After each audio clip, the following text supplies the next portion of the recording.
And thank you for that. Joining us now, Congressman, 5th District Republican, big Trump supporter, got a lot going on his plate, Denver Riggleman.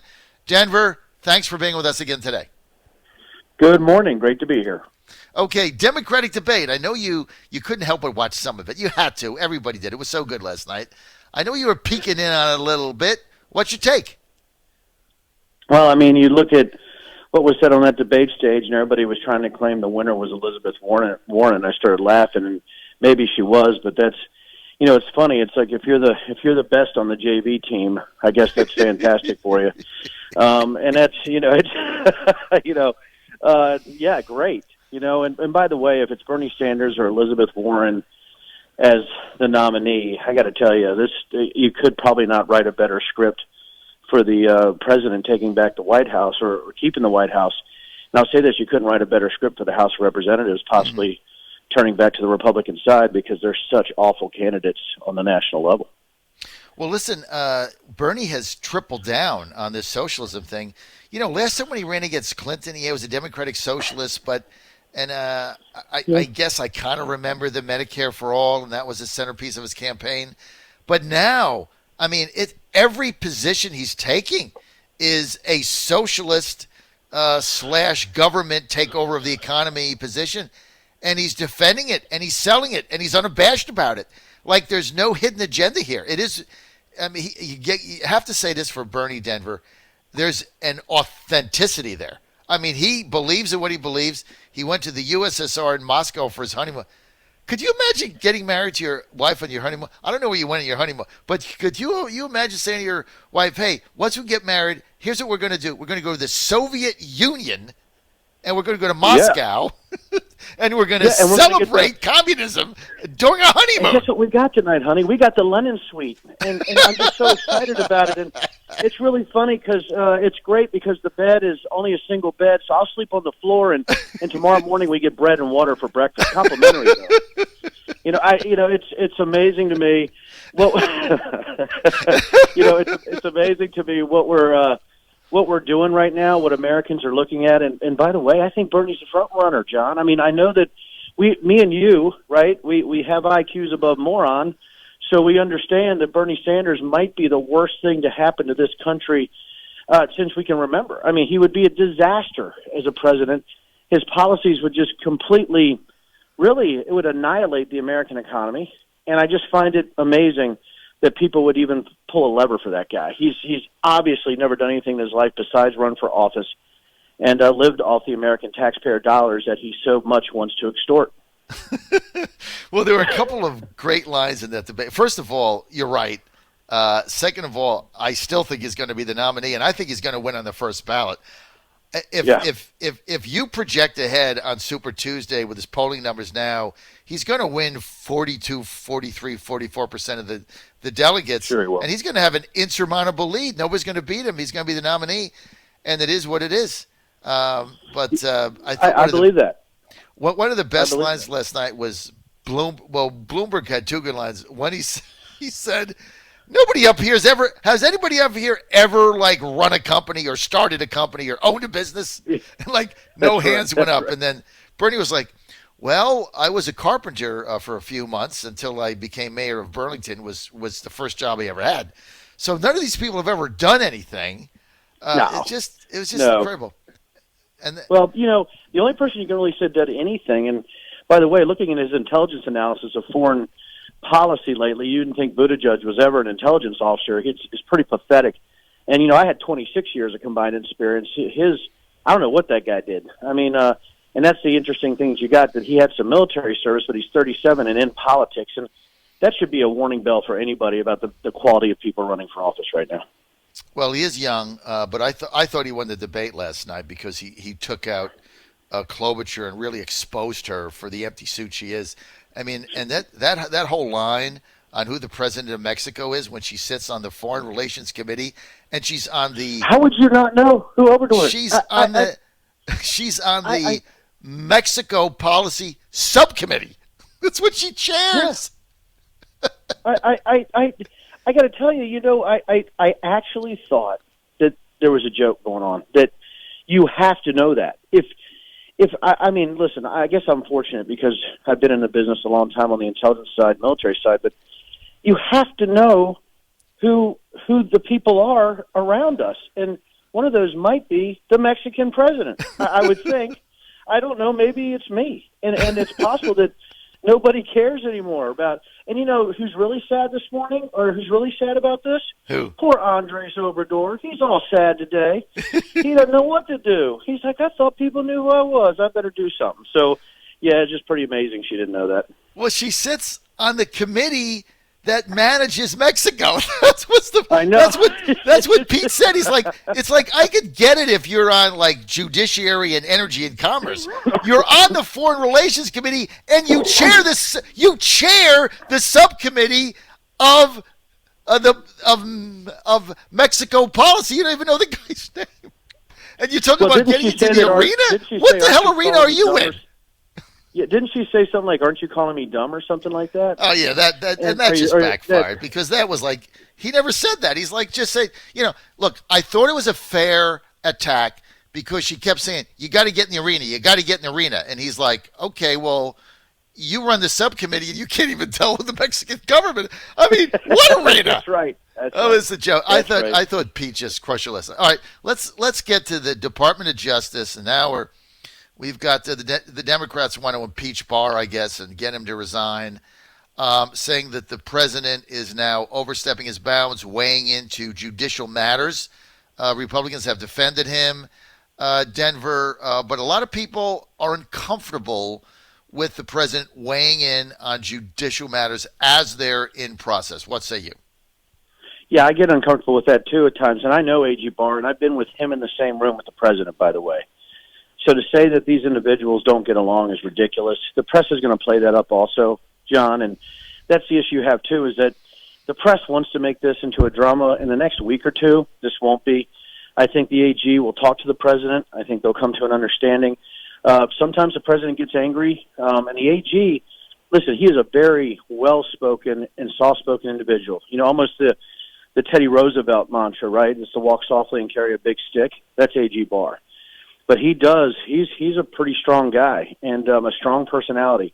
And my guess is him and the president will come to understanding on this. You know what? Let's try to tone back a little bit. And we understand the president's angry because he really has been mistreated in an awful way. But I think there will be a balance out here. And I think this news cycle in the next few days, I honestly believe, John, it's just going to go away. Some of the pardons that the president did, Blagojevich right. in Illinois, Michael Milliken, Eddie DiBertolo Jr. Did you agree with those, Denver? Some of them have served a long time. If you look at the other administrations on the pardons that they had, Bush did it. Obviously, both Obama, Clinton, President Trump has done some of these. A lot of these were white-collar criminals that served a lot of time. Mm-hmm. I don't know all the specifics of the case. I will tell you that one person I wish he had kept in jail for as long as possible was Blagojevich. I think that guy's a cancer. And just even looking at him on news, what he says, yes, he served a lot of time. But if there was one guy, I would say, hey, Mr. President, I get it. Some of these guys served a long time. You have that authority. I can't see into your heart. But please put Blagojevich back in prison. I think that's what I would probably suggest. Yeah, I think the toughest one is the fact that he was unabashed and blatant in selling the Obama appointment seat. I mean, you just can't do that. You can't do that, and that guy is probably. I mean, when you talk about people that have used politics to enrich themselves, right, at the expense of the American people, and through just abject corruption.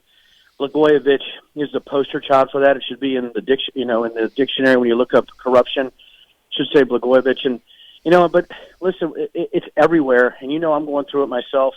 There's corruption even at the smallest portion of party politics sometimes on the Republican and Democratic side, and there's a pay-to-play aspect in politics that really push people not to trust what's happening, and I enjoy fighting that corruption portion of this, and that's why people like Blagojevich give me the creeps. I think they're just insanely bad people, and that's the one guy I would suggest to the president we need to shove back in a cell. You're on the John Fredericks Radio Network, Trucking the Truth Across Virginia. I'm with Denver Riggleman, Congressman, 5th District, Republican of Virginia, running for re-election to a second term in 2020. Trump will be at the top of the ticket. Denver, let's get to some plans here going on. We talked about DOJ. I want to get to the rumor, not official, but I've heard this from a number of sources, that the president is likely to name Germany Ambassador Rick Grinnell as his defense intel chief. Nobody knows defense intel better than Denver Riggleman. Your thoughts on that, sir? He will be, and he is. Grinnell is a fantastic choice. It's really about who's best suited for the job, and I don't think it matters, race, gender, sexual identity. None of that matters. It matters who's best for the job based on individual accomplishments and really, pure Americanism. And I really believe it's a fantastic choice. All right. And he's going to be acting, and then so that he doesn't have to go through the Senate confirmation. The president just put him right in. I was talking. We had the director of the National Park Service here. Fantastic. Dave is just a great guy. And I was talking to him, and I said, hey, I got a question for you. I know you're acting. I said, what is it about, why not the Senate confirmation process right now, right? And he goes, well, Denver, he said, with the politics the way it is right now, I think it's best for a lot of the acting to stay acting. And I said, okay. I said, Director Vela, I understand. He goes, it's a great job. He said, but during an election year like this, you're not going to see a lot of confirmations to the Senate. I think he's right. I think many of these that are appointed to these positions are going to stay acting until after the election, John. I think it's just sadly, that's where we're at in politics today. It's a political reality, and it should cause people concern that maybe some things are broken when things get so tribalistic up there, especially, on the far left, who just can't seem to get out of their own way. It also costs a fortune in legal fees to be. People don't realize to get Senate confirmation is it's several $100,000 minimum. It is minimum, and that means that minimum. Yeah, go ahead. Now, if things go well, it's $200,000 or $300,000. If you have some issues in your background or your finances, like I remember my former congressman in Georgia, Tom Price, telling me that he spent $1.5 million of his own money to get confirmed for that secretary job in lawyer's fees. Over $1 million. I mean, a lot of people just don't have $200,000 lying around. Or $1 million. And you're right. And think about that. That means, are we asking people that are only wealthy to be appointed to these positions and to go through that process? Again, that should just disturb people. And these people are paying that money for abuse. And as a service job, what's happened to me in Congress and everybody else in Virginia that you've interviewed and known personally, it's a brutal job and thankless job. And people are trying to get through these nomination processes because they believe in America, and we should applaud their service. And now that I'm in Congress, I was military, I know what service is. This is a different type of service. This is a brutal personal service where people that would never come out of the darkness, right? The cockroaches who destroy people or try to through social media or through the press. These cockroaches would never come out and serve themselves because they can't handle the heat. So they like the fire from the corners and the edges. And those are the type of people that I just have no respect for and really it's just bad for America. But those who want to serve, think about what you just said, have to pay to serve and then pay for the abuse and then give up whatever private monies they had coming in the American economy. It's a real sacrifice. It is a tremendous sacrifice. And people really don't realize what you have to go through a Senate confirmation, to be an ambassador or some of these other positions. And they're told that takes on your family, your personal finances. And there's no guarantee either because, you have to get out of the committee. You have to get out of the Senate. You got people throwing arrows at you. You got to go through an FBI exhaustive check. They interview your neighbors. I mean, it's not an easy thing to do. Those have gone through it certainly do understand that. Denver, let's get to the Taliban. Apparently, there's a deal on the table now between the Trump administration and the Taliban in trying to pave the way for us to continue to withdraw from Afghanistan. A lot of the neocons very upset with this. Don't like the fact we're negotiating with them. Don't want to deal with them. Well, what is Denver Riggleman's position? It's a surreal thing for me. I need to read that, and I'm looking forward to reading that when that deal comes out, going to the skiff and pouring through it, because you're talking to a guy who has to go from the fact that he's been bombing Taliban, ISIS, Al Qaeda, but specifically my start of my military career on the kinetic side. When it comes to going after terrorists, was the Taliban directly after 9/11, which we've had that discussion, right, John? I mean, yes, that is my background. So do I trust the Taliban? Not at all. This is an incredible thing. You have a president willing to go talk to an awful organization to see if they can bring them into not just the 21st century, but maybe the 19th, right, the 20th century, that you have to stop these type of abuses to women. And that's what I want to look at.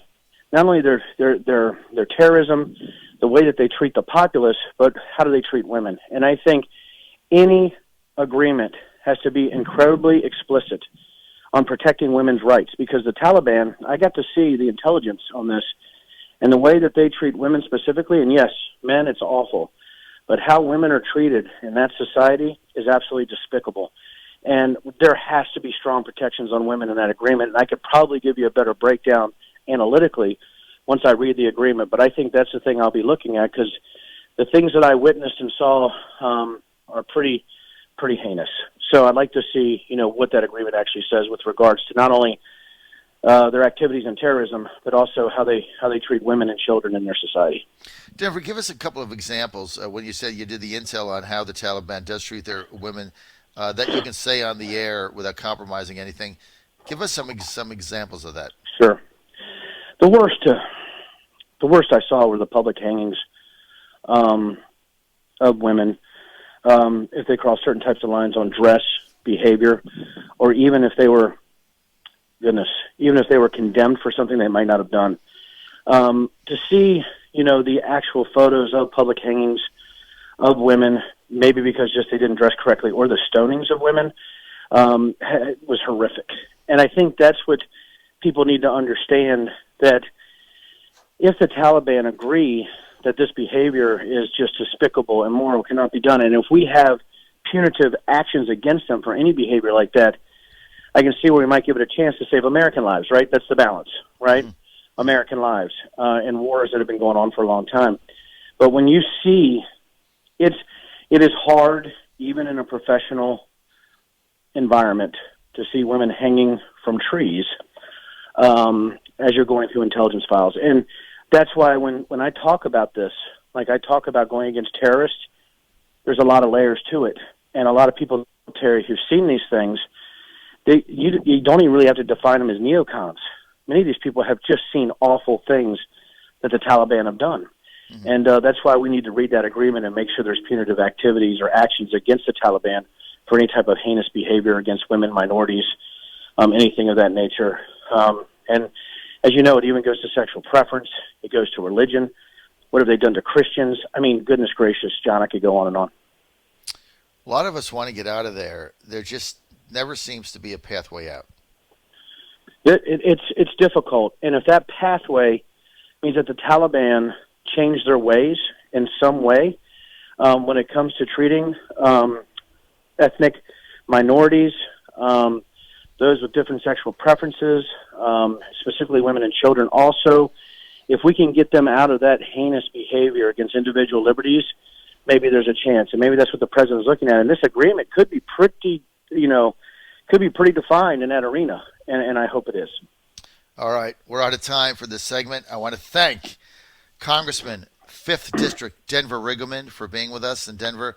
When we get you on next week, we have to talk about some things that are going to pass in 2020. Are we going to get infrastructure? I know you're working on that, yes, along with prescription drugs. And I think everybody just wants progress. Everybody's fear is nothing will happen until after November. So, Denver, we'll Right. talk about that. But thank you. Thank you for being with us today. Denver Riggleman, Republican Congressman, 5th District, Virginia.